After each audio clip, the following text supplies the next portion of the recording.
this is going to be a controversial one, so just come with me. Something that we really need to keep in check, fellow fat people, and people who are thin but want to defend fat people to fat phobes, is that ableism and healthism isn't going to fix things for us. One of the most common things thrown at fat people is that being fat is unhealthy and therefore bad. And a lot of the time, in order to swing back at that, we go, oh, I'm healthy. I just got my labs back. They're perfect. I can run a mile. I eat well, whatever. And that instinct, that defensiveness, I totally get where that comes from. And I've done that a lot too. But we need to remember that saying things like that marginalizes people who aren't healthy, whether by choice or lifestyle or disability or anything. Being able to run a marathon or have great labs isn't morally superior. It doesn't change the fact that all people, regardless of their health, are deserving of love and respect and visibility. Two big things I want to address. First of all, they ended this video with the same message that so many fat activists end with, which is, fat people are worthy of kindness and respect. But the point of the video was talking about health and how to defend fat people from the idea that being fat is unhealthy. Saying fat people are worthy is an unnecessary addition. Second, this person says that defending a fat person's right to be fat is comparable to ableism, while also saying that some fat people are unhealthy by choice. But being disabled isn't a choice, so it's an unreasonable comparison to make.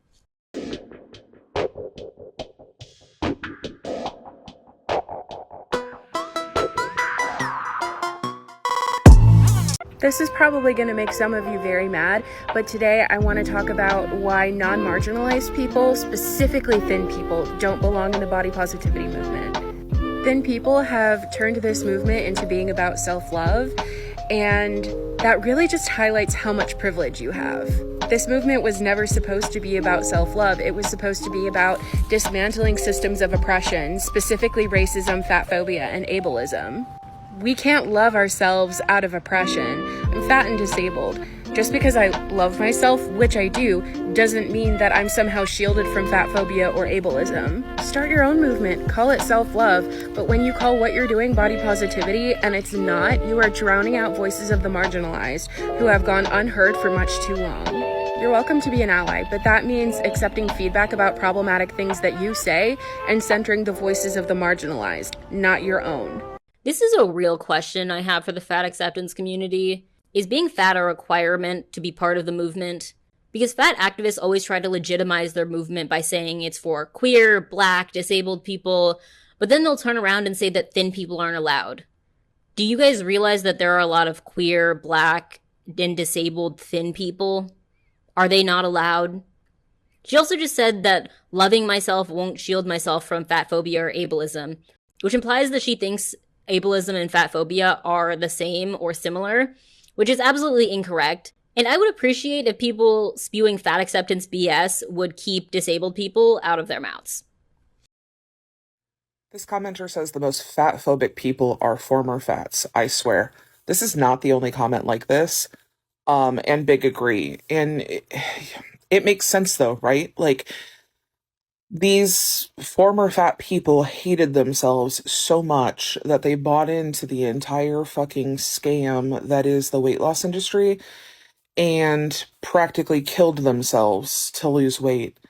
And now they're all very, very pissed at those of us that absolutely refuse to hate ourselves into health and betterment or whatever the fuck they think they're doing. And I think that's the problem. I think that is the reason that former fat people are so hostile toward fat people that don't want to lose weight. And they're so quick to spew absolute vitriol at so many of us. Because in their mind, I don't like to think, but the way I view it is I think that in their mind, they feel like the bullying worked. They feel like them being treated like absolute garbage is the reason they now have a better life and why they got control of their life and whatever. I've got at least one commenter that I'm commenting back and forth with right now that's being like this, who had weight loss surgery, and it is literally the most irritating thing. Like, it's fine if you hate yourself so fucking much that you would literally alter your body in a way that your body is not meant to function. You have different issues. that need to be addressed. And you don't need to take that up with me. You need to take it up with a fucking therapist. And I refuse to be treated like I'm the one that's crazy for not wanting to surgically alter the size of my stomach and go on a permanent diet for the rest of my life, have to have weight loss surgery multiple times because it doesn't always take, and then possibly have worse side effects and illnesses after the fact, like most people who end up having weight loss surgery have. The rates are terrible. The statistics on it are terrible. It's awful. And so many people drop in my comments when I start talking about weight loss surgery about people they loved who had weight loss surgery and now their life is fucking ruined and they have to live horribly or they outright died. Like, former fat people need to shut the fuck up. Seriously. If you're not fat anymore, you're not a part of the community. Stay in your bubble. We don't care. We don't claim you anymore. Thanks for adding this. And you're not the only one who said this, so thank you to all of you who mentioned this. First of all, this is just fear-mongering. Yes, weight loss surgery has risks like any surgery, but I'm not going to tell anyone whether they should or should not do it, because it's up to an individual if they think those risks are worth it for themselves. But this fear-mongering tactic of saying that it doesn't always work and that you're altering your body in a way it was never meant to is nonsense. You can just as easily say that eating yourself to 400 plus pounds is also altering your body in an unnatural way. So, and look at the comment they put on the screen. People are allowed to share anti-weight loss stories with them, but anyone who had a good experience with weight loss surgery will not only be ignored, but blocked. They are revealing that all they want is confirmation bias for what they already believe about weight loss surgery and weight loss. Anything that causes a disturbance to their worldview is considered hostile. The summation of this video is that they don't listen to other people. This person has many other videos talking about how the world doesn't listen to their experiences as a fat person, but when people are telling you how their lives have improved by weight loss, you call them liars. You call them bitter. You say they're haters. You say they killed themselves because they hated their bodies. How do you expect people to listen to you and your lived experiences when you antagonize people that are trying to do the same?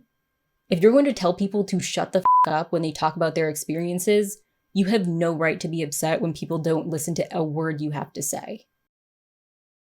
All right, so this person is in my comments section trying to justify their intentional weight loss and their weight loss surgery. And this is just a particularly delightful, note the sarcasm, portion. You're literally insane, and your way of thinking just marginalizes fat people who happen to change their bodies either unintentionally or intentionally. Losing weight because you can't walk isn't fatphobia. Thinking that the reason you can't walk is because of your weight is fatphobia. No, it isn't. What a buck fucking wild thing to say. If I gain enough weight that my body can no longer support me while I'm standing, that is not fat phobia. That is having eyes and the ability to put two and two together. And also shows your lack of ability for critical thinking. I'm literally speechless. I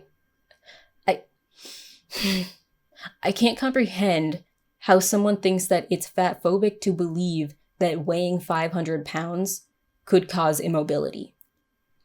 Do they think that if a toilet breaks under someone that is 600 pounds, it's only fair to blame the plumber for installing a faulty toilet?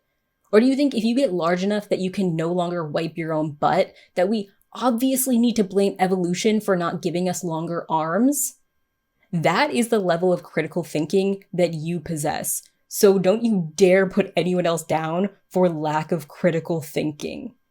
Also, calling somebody insane is super ableist, especially when the person you're calling insane is actually a mentally ill person. I would consider calling someone fatphobic for losing weight because they can no longer walk to also be ableist. So maybe figure that out before calling anyone else ableist. Also, I've said 4,000 times that unintentional weight loss is not fatphobic, and I have no problem with unintentional weight loss. However, you're absolutely right.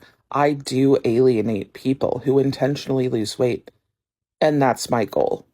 I don't care. I'm not here for you or for people like you.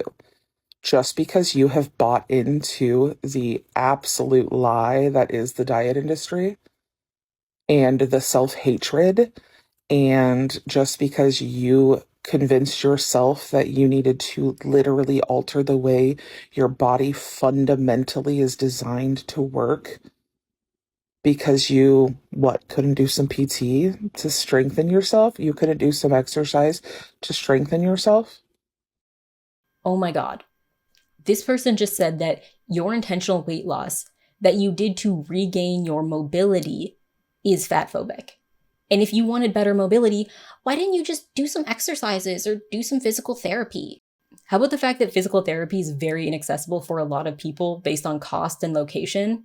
How about the fact that a lot of exercises to strengthen the body may be damn near impossible if you are 400, 500, 600 pounds? So someone may have to lose weight just to be able to do strengthening exercises. I can't believe I'm having to explain this, but this person genuinely believes that trying to lose weight is discriminatory to them. With no caveats, no conditions, trying to lose weight is fatphobic. Period.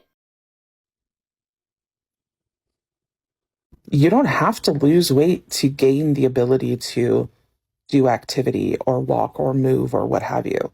You can do a lot of those goals without losing any weight. Moral of the story, I want to alienate people like you because I have no desire to give people like you a platform. You're a part of the problem. I'm not here for fat people that hate themselves and want to lose weight. I'm here for fat people that get it and want to live their life and enjoy their life while they can.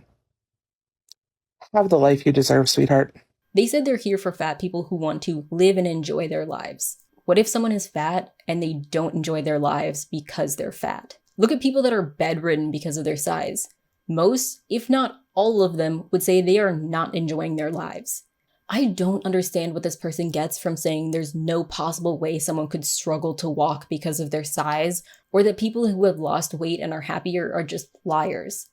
It's really startling just how mean you have to be to tell people this, but also how willfully ignorant you have to be to say all of this so confidently.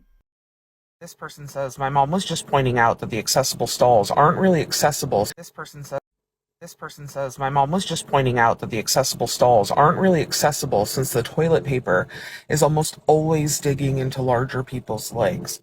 Yes, this is something that really bothers me too. Also, sometimes, sorry, my car is making like a really weird vibrating noise if you hear that.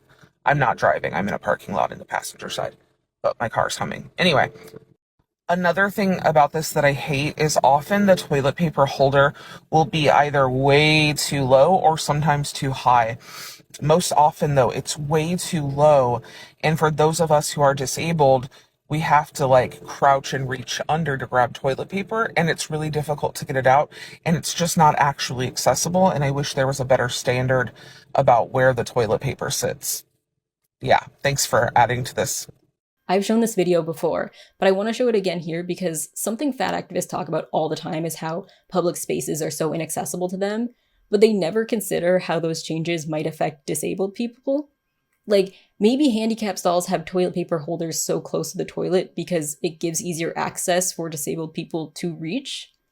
And there are other videos of people complaining how roller coasters don't fit them and that's an accessibility issue. But if we made all roller coaster seats like bench-sized to accommodate everyone, that could be really dangerous for small people when you consider how much space they would have to slide around while the ride is moving. These types of considerations are never made when the fat acceptance community likes to say that the world is not accommodating them and that is ableism.